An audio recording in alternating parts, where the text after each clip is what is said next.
ครับวันนี้เอามาต่อข้าวนะครับก็ถึงบทที่12แล้วนะครับตามที่คาดหมายว่าเราจะจบบทนี้นะครับในบทที่11ก็มีอย่างนี้นะครับนั่งกึดกึกกองตองกอยสักนิดอาจบ่เป็นปะอี้เมืองเฮารักษาเอาไว้จะไปเฮียนเขากำเมืองงามเรามีตึงเขียนตึงอู้วัฒนธรรมจื่อจำจื่นสู้วางตำจูฮือแล้วนะครับเห็นไหมครับอันนี้คือเป็นเป็นวักสามวักในบทนะครับอันนี้เป็นบทที่12ถ้าเขาจะแต่งต่อไปแถมเขาขอแต่งฉันทลักษณ์แบบตะกี้นะครับก็คือวักแรกนี่ก็เป็นบาทสลัดลงนะครับเห็นไหมครับและบาทที่2นี่ก็บาทก้อมเห็นไหมครับบาทที่3บาทสลัดขึ้นเห็นไหมครับแต่นี้เขาจะจบแล้วนะครับเขาจะจบบาทแรกนี่ก็จะเป็นฉันทลักษณ์เดิมนั่นแหละครับก็คือบาทสลัดลงเนี่ยครับแล้วก็เอาบาทจบมาต่อเลยนะครับเห็นไหมครับจบให้ต่อพวกนี้นะวันนี้เรามาต่อบาทนี้ก่อนนะครับ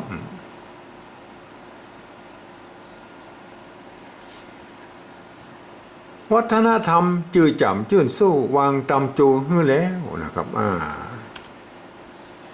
ช่วยกันพ่อกอยช่ว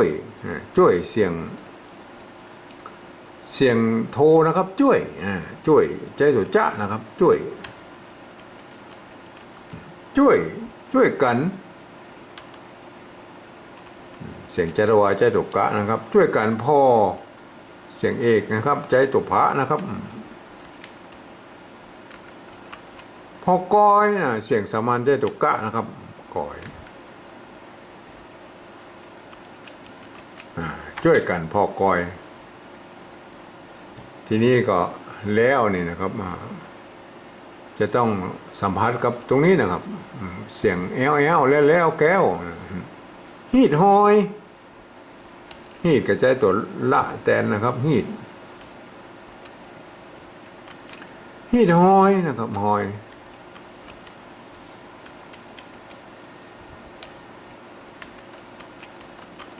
ฮีดหอยบ่อแก้วบอกแก้วแก้วเอาแก้วหรือแก้วบอกแก้วบอกแก้ว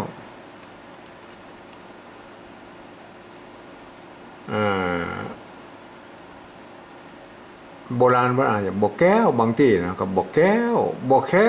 เอาสมัยใหม่เอาสำนวนสมัยใหม่นะครับแก้วบอกแก้วแก้วกับใจตัวข้านะครับแก้วบอกแก้วคงอยู่ได้ที่นี่ไหมเสียงโทพิเศษนะครับไม่จำเป็นจะต้องสัมผัสตัวนี้ก็ได้นะครับคงได้ยินเสียงคงเลยใช้ดอกข้านะครับคงอยู่นะครับอยู่ได้ยินเสียงอยู่แล้วมันตัวอยนะครับตัวยะนะครับเห็นไหมอยู่คงอยู่ได้ได้ไหมได้นี่จะต้องมีตัวหญ้าหรือไม่หางหญ้านี่หรือไม่ก็ได้นะครับหรือบะหมี่ก็ได้อย่างนี้นะครับได้นะอยู่ได้นะครับทีนี้เราเหลือ2ตัวสุดท้ายนะครับก็คือในข้าวหงหินนะครับเปิ้ลมีอยู่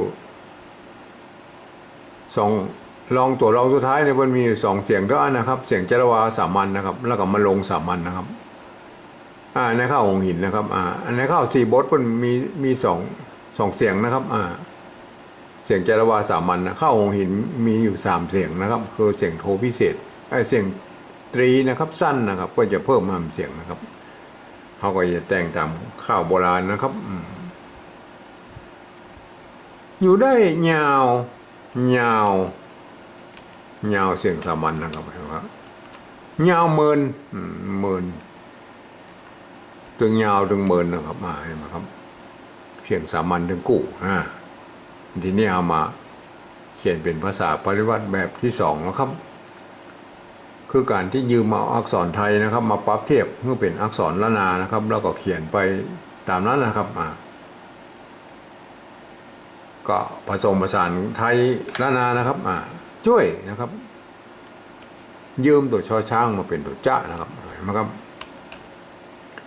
ตัวนี้อ่านว่าช่วยนะครับช่วยกันช่วยกันพ่อก้อยนะครับยืมตัวคอควายมาเป็นตัวข้าตัวกะนะครับพ่อก้อยฮีดตัวละนะครับฮีดออกเสียงเป็นฮอนะครับในภาษาทั่วไปของชาวบ้านนะครับฮีดฮอยนะครับแต่เป็นถ้าภาษาบาลีอ่านเป็นตัวรอนะครับฮีดฮอยบอแค้วนะครับแค้วก็ยืมตัวคอคนนะครับมาปรับเทียบให้เป็นตัวข้านะครับบอแค้วคงนะครับตัวคอคนนะครับคงอยู่ได้ยาวตัวยอยักษ์โดดๆนี่ออกเสียงตัวหญ้านะครับยืมมาเป็นตัวหญ้านะครับออกเสียงยาวนะครับตัวยอนี้ออกเสียงไปดังยอยักษ์ไทยอยู่นะครับยาวเห็นไหมครับเมินเมินยาวเมินที่นี่เรามาเขียนเป็นภาษาปริวัติแบบที่3แล้วครับก็คือการที่เอาภาษาไทยมาสะกดเขียนตามสำเนียงกระมู่ภาษาล้านนาตำบลบนนะครับรับตาเหียก็ได้นะครับเอาหูฟังหูฟังเสียงบ่ไหวได้ก็เขียนไปตามนั้นนะครับช่วยครับมันต้องใจจอจานนะครับช่วยใส่ไม่เอกจ่วยบางคนมันชอบใส่อย่างนี้นะก็นึกว่ามันเป็นจ่วยมันเหมือนจ่วยนะครับตัวจอจานเป็นอักษรกลางในภาษาไทยนะครับผ่านได้กูเสียงนะครับจ่วยนะจ่วยนะครับ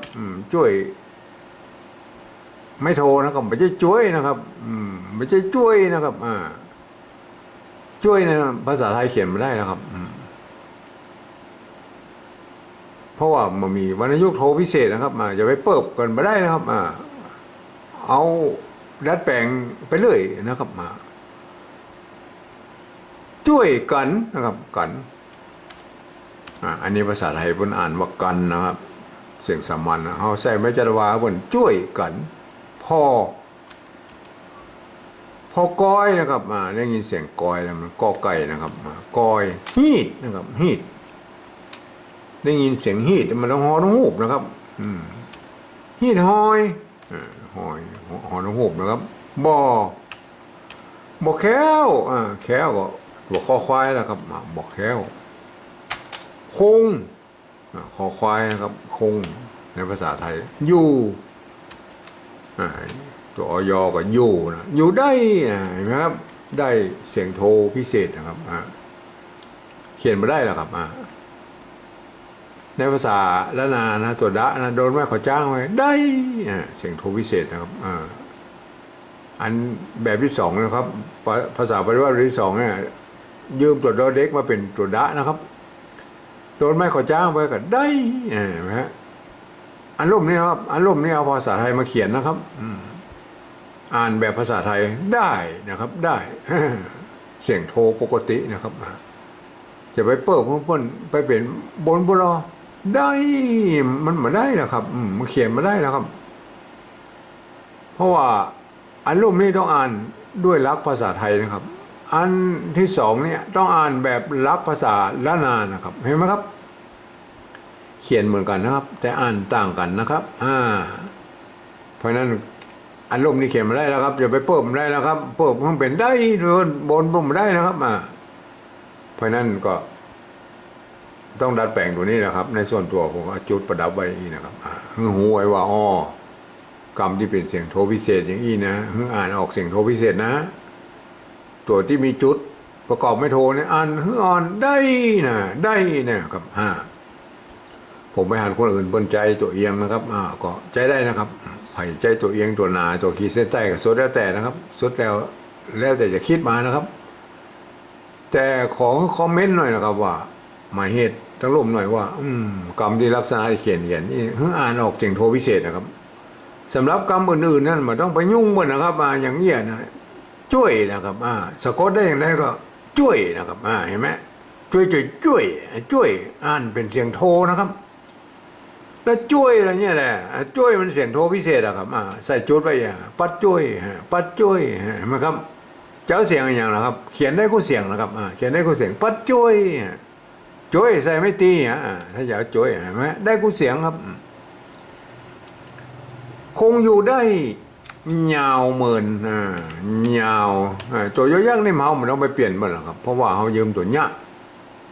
ยอยักษ์เนี่ยเขายืมตัวยอยักษ์มาเป็นตัวเนี้ยนะครับอ่านว่ายาวนะครับตัวนี้นะครับยาวเหมือนเห็นไหมยาวเหมือนถ้าเปิ้นอยู่โดดๆของเปิ้นอยู่ยี่หรอกครับก็จุดประสงค์เขาก็อยากจะให้คนทั่วไปได้อ่านนะครับเนี่ยคนทั่วไปที่เป็นคนไทยหรือฝรั่งมาค่าหรือคนเมืองที่มาฮู้ภาษาละนานะครับมาเรียนภาษาละนามานะอ่านตรงนี้นะครับอ่านโดยใจรักการภาษาไทยทุกประการนะครับยกเว้นหน่อยยกเว้นคำที่มีจุดในแบบเฉพาะของผมนะครับแบบของอื่นนี่ก็ว่าไปนะครับจะเอาอย่างไรนะครับแบบของผมนี่ก็คือกรรมที่มีจุดนี่ประกอบไม่โทนี่อ่านออกเสียงโทพิเศษนะครับได้นะครับตัวยอยักษ์โดดๆนี่อ่านออกเป็นยอยักษ์ละนานะครับยาวยอนะครับยาวถ้าเป็นอยยี่แล้วครับเมื่ออ่านออกเป็นดังเสียงยอยักษ์ไทยอยู่เห็นไหมครับทีนี้ก็คือคนทั่วไปมาอ่านเลยนะครับช่วยนะครับเห็นไหมครับสะกดเท่าไรช่วยนะครับช่วยกันพ่อกอยหิดหอยบ่อแค้วคงอยู่ได้ยาวเหมินเห็นไหมครับนี่คือสำเนียงละนาเปิ้นออกเสียงกันอย่างนี้นะครับสำหรับภาษาปฏิวัติแบบที่2นี่หรอครับจุดมุ่งหมายเปิ้นไม่ได้ไว้เขียนให้คนทั่วไปได้อ่านนะครับเปิ้นเอาไว้เทียบภาษาปริวัติตำบลพุทธนะครับเพื่อภาษาปริวัติมันหายไปสูญหายไปพวกก็จะเอาอันเนี้ยเทียบกลับไปเอามันเป็นอักษรละนาแล้วนะครับอันนี้นะครับเห็นไหมหน้าตามันเป็นไทยนะครับพวกก็เทียบกลับไปได้นะครับถ้าคนอื่นที่บ่ฮู้อีโนนี่ทั่วไปมาอ่านนะครับมาอาจจะผิดเพี้ยนได้นะครับมาอ่านแล้วครับผิดเพี้ยนเลยนะครับลองดูนะครับบ่เชื่อช่วยกันพอคอยรีดรอยบอกแค้วคงอยู่ได้ยาวเหมินเห็นไหมครับมันมาได้นะครับสำเนียงนี่มันไม่ใช่สำเนียงเหนือนะครับมันละนาเพิ่นบ่อุ้ยนะครับเพิ่นคนที่เพิ่นรู้ภาษาละนาเพิ่นเข้าอ่านอันนี้ภาษาปฏิวัติแบบที่2นี่เพิ่นก็อ่านเลยนะครับช่วยกันพอกอยหีดหอยบ่อแค้วคงอยู่ได้ยาวเหมินเห็นไหมครับสำเนียงละนาไม่ต้องอย่างนี้นะครับก็ภาษาละนาเก้าเงาของเพิ่นเนี่ยนะครับเห็นไหมครับเพิ่นมีปัญหาอย่างนั้นครับเพิ่นกับมีระบบการเขียนของเพิ่นมาตั้งแต่ต้นเลยนะครับแบบไหมครับถึงแม้ว่าจะเขียนได้หลายแบบนะครับมาหลายที่ต่างก็เขียนอ่านกันไปนะครับอ่านเอาใจรักภาษาละนาอ่านไปเลยนะครับช่วยกันพอกอยหีดหอยบอกแค้วคงอยู่ได้ยาวเหมินเห็นไหมครับเพิ่นบ่มีปัญหาอย่างนะครับแล้วเปิ้นบ่มีปัญหาอย่างนี้มาเขียน2อย่าง3อย่างอย่างแล้วครับเอาอย่างเดียวก็พอแล้วก็มันก็อย่างว่านะครับภาษาละนาเฮามันจะสูญไปทุกวันก็วันแล้วนะครับเดี๋ยวนี้มันมีไปคนเฮียนแล้วนะครับเฮาอยากจะให้มันอยู่คงอยู่เจนลูกเจนหลานนะครับมาช่วยๆกันเฮียนอ่านเขียนนะครับโดยเฉพาะปี58นี่นะครับเพื่อจะเปิดประตูสู่อาเซียนแล้วนะครับท่านจะเอาอย่างไปอวดเพิ่นนะครับในเมืองเหนือเฮาเนี่ยก็มีตัวอักษรละนางามๆอย่างไปอวดเพิ่นนี่สบายมากนะครับ